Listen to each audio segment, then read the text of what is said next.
Welcome back to 8482 Media. Today, I have a quick one for you guys on how to share your profile on Instagram. So it's super simple. You want to make sure that you are on your profile page, and we go over to here, share profile. And now we have a few options to begin with. We can download our profile URL. We can copy link. So if we copy the link, it'll just automatically copy, and we can go to messages and then insert our link, or we can just share the profile manually. So we're going to click on share profile. And now we have all of these to choose from. We can go share it on email, Instagram, Telegram, Discord, Snapchat, Slack, and so on, right? But just for this video, I'm going to share it through messages. So it's super simple. I'm going to go to my messages.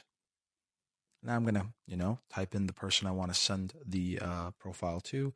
I want to send the profile to my friend Nick.